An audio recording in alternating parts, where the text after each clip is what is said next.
আসসালামু আলাইকুম।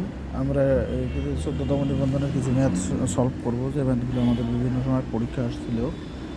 আমরা দেখেন, প্রথম অঙ্কটা ছিল 6 1/4 হারে সুদে কত সময় 96 টাকার সুদ দিতে হবে। আমাদের এখানে সর্বপ্রথম দেখতে হবে যে কী কী দেওয়া আছে। এখানে দেওয়া আছে হলো I=18, অর্থাৎ সুদ =18, রেট অফ ইন্টারেস্ট 6 1/4 এটাকে করলে মিশ্র থেকে অপকৃত করতে হবে। মিশ্র থেকে অপকৃত করলে 25/4 গুণন 100। এটাকে আমরা আবার কাটাকাটি করতে পারি। 25/4 ইকুয়াল 1/16। আমরা জানি I = PRN। সুতরাং এখানে সমাস আছে n = হট। আমরা জানি n = I/PR। এর মান কত? I এর মান কত হবে? I এর মান 18, P এর মান কত আছে? 96।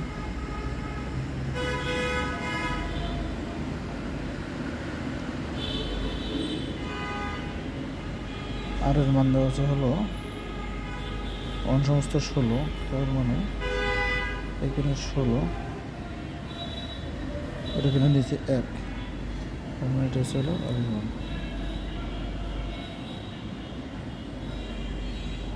আমরা কাটাকাটি করি। 16 × 16, 6 × 96, 6 × 6, 3 × 6 18। তার মানে 3 বছর। 3 বছর, এটা হয়ে গেল হলো 3 বছর।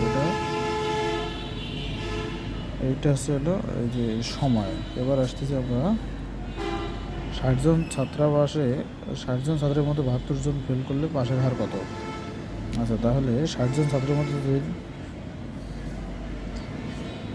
42 জন ফেল করে তাহলে পাশের হার কত? তাহলে আমরা পাশ করেছে 60 জনের মধ্যে পাশ করেছে 60 জনের মধ্যে পাশ করেছে হলো 60-42 জন, তার মানে 18 জন। এখন 60 জনের মধ্যে পাশ করে 18 জন, একজনের মধ্যে পাশ করে 18/60। সুতরাং 100 জনের মধ্যে পাশ করে 18/60 গুণন 100।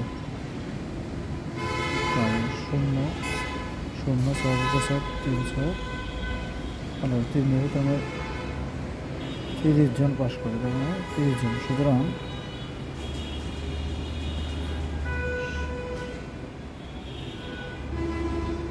উত্তর হবে 30%। কারণ 30%, 100 জনের মধ্যে 30 জন পাশ করবে। আরেকটা অঙ্ক 250-এর 10% কত? 250-এর 10% না, 250 গুণন 10% মানে 100। হ্যাঁ, তাহলে 250, এটা করে 10 × 10, 10 আর 10, তার মানে 25, তার মানে এটা হচ্ছে 25%। পরের অঙ্কটা হচ্ছিল বৃত্তের কেন্দ্রের কোণ কত ডিগ্রি? বৃত্তের কেন্দ্র, এটা একটা বৃত্ত। আমরা জানি বৃত্তের কেন্দ্রে হচ্ছে 360 ডিগ্রি কোণ উৎপন্ন করে। কত ডিগ্রি? 360 ডিগ্রি। এটা একটা বৃত্তের কোণ। বৃত্তের কেন্দ্র হচ্ছে 360 ডিগ্রি কোণ উৎপন্ন করে। এটা হচ্ছে 360 ডিগ্রি।